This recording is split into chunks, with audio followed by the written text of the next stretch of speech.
कुछ ही सही पर करो। हाँ, कुछ ही सही पर करो। ये अच्छा है कि आपसे कुछ अच्छा हो रहा। हमें नहीं पता कि हमारे अन्न की किस किस को आवश्यकता है। अपना खा लेना तो पशु पक्षी भी जानते हैं, पर मनुष्य है ना हम, हमारी जिम्मेदारी पशु पक्षियों से ज्यादा है, क्योंकि ईश्वर ने हमें और आपको ज्यादा बुद्धिमान बनाया। हमारे अंदर परोपकार की भावना हो सकती है, कुत्ता बिल्ली के अंदर परोपकार की भावना कम होती है। हाँ या ना? इसलिए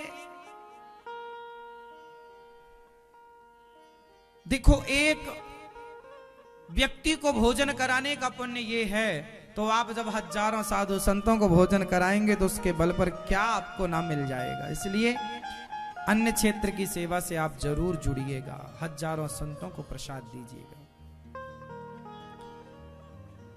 वामन भगवान ने राजा बलि के यहां 3 पग भूमि की याचना की और राजा बलि को 3 पग भूमि का दान राजा बलि ने किया। वामन भगवान को 3 पग भूमि। पहले पग में भगवान ने पाताल नापा, दूसरे पग में सत्यलोक नापा, तीसरा पग कहां रखे? राजा बलि ने अपना मस्तक रखा। क्या कितने पग भूमि मांगी राजा बलि से भगवान ने? बोलो मेरी मां। 3 पग। एक बात बताएं मेरी मां, जीवन में भूमि दान जरूर करना यदि करने के योग्य हो। जो भूमि दान करता है भगवान उसे भूमि पुत्र बना देते हैं। तुम्हारे पास खूब जमीन जायदाद तो होगी। किसी किसी के पास बहुत जमीन जायदाद होती है, किसी के पास इंच भर नहीं है। बहुत ज्यादा जमीन जायदाद क्यों है किसी के पास? क्योंकि उन्होंने कभी ना कभी भूमि दान किया है। इसलिए आप लोग भी जैसे राजा बलि ने 3 पग भूमि दान की, आप भी 1 पग 2 पग 3 पग गौरी गोपाल गौशाला में गायों के लिए गौचर भूमि दे सकते हैं। गाय गौरी गोपाल गौशाला में है ना, आप भी गौचर भूमि दे सकते हैं गायों के लिए, जहां गायों को रखने की व्यवस्था, भोजन की व्यवस्था, गायों के लिए चारा की व्यवस्था। तो गायों के लिए आप भी 1 पग 2 पग 3 पग आप भी भूमि दान कर सकते हैं गायों के लिए, और आप भी गायों के लिए भूमि देकर पुण्य के भागीदार बन सकते हैं।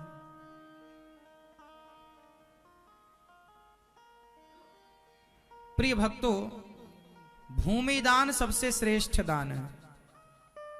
राजा बलि ने किया, 2 पग में सब नापा, तीसरा पग राजा बलि के मस्तक पर।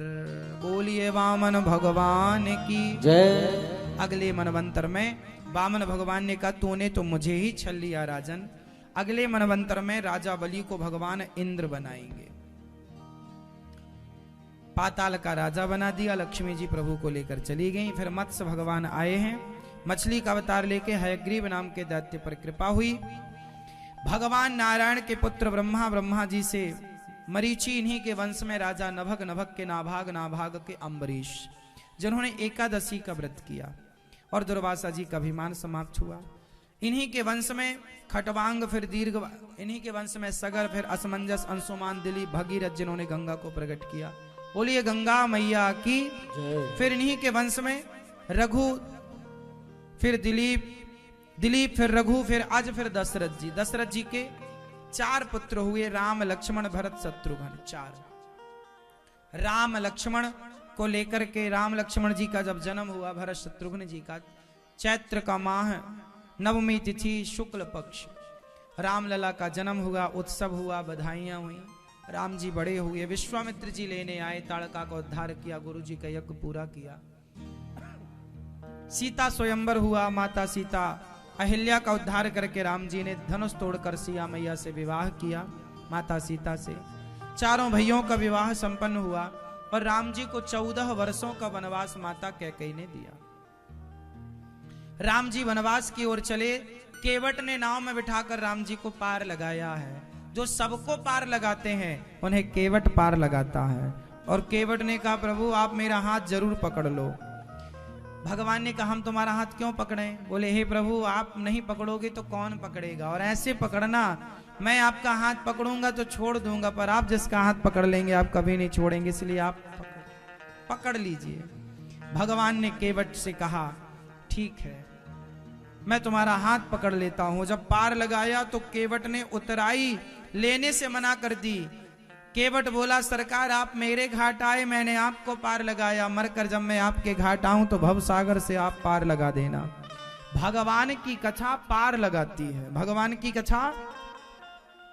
इसलिए अभी 12 फरवरी से भागवत जी की कथा यहाँ पर वृंदावन की पावन धरती गौरी गोपाल आश्रम में कथा होने जा रही है। पोथी पाठ आप भी अपने पितरों के लिए, पूर्वजों के लिए भागवत जी की पोथी पाठ करा सकते हैं। भागवत सुनने से ना शांति मिलती है, पितरों की सदगति होती है, पूर्वजों का उद्धार होता है, और हम पुत्र ऋण से, हम मातृ ऋण से, पितृ ऋण से मुक्त हो पाते हैं। तो ये मुक्त हो जाने का एक उपाय है। जैसे धुंधकारी ने भागवत सुनी तो मुक्ति मिल गई, धुंधकारी ने भागवत सुनी, परीक्षित जी ने भागवत सुनी। भागवत जरूर सुनना चाहिए। हमें, आपको कितना हमारी बात समझ में आ रही है हमें नहीं पता, लेकिन आपके अंत समय में हमारी बात आपको समझ में आएगी कि भागवत जैसे अजामिल ने केवल नारायण नाम बोल लिया उसकी सदगति हो गई, उसी तरह जो भागवत सुन लेता है वो कितना भी बड़ा पापी क्यों ना हो, कितना भी उसके पूर्वजों ने पाप क्यों ना किया हो, वो पाप से मुक्त हो जाता है जो भागवत सुनता है।